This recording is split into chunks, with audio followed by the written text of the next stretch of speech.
हमारे यहाँ फर्नीचर, पलंग, सिंगारदान, सोफा सेट, अलमारी, dining table, fridge, computer table और दीगर कंपनियों के फर्नीचर दस्तियाब है। एक मरतबा तशरीफ लाकर खिदमत का मौका दे। प्रोप्राइटर मौलाना शबीर साहब, deluxe furniture mall and home appliances, fruit market के सामने, माल्टेगिरी रोड, कामठा, नांदेड़।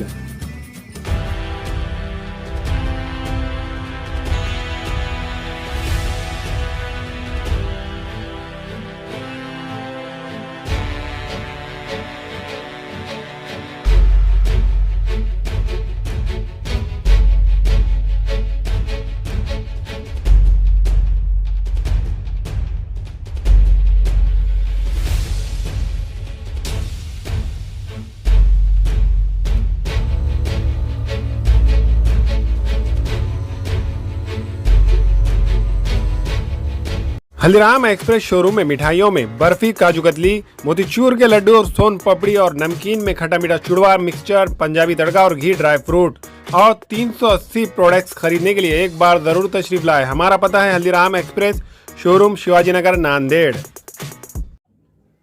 अस्सलाम वालेकुम, मैं अखिल मिर्जा। हमें उम्मीद है कि आपको हमारा चैनल अच्छा लगता होगा।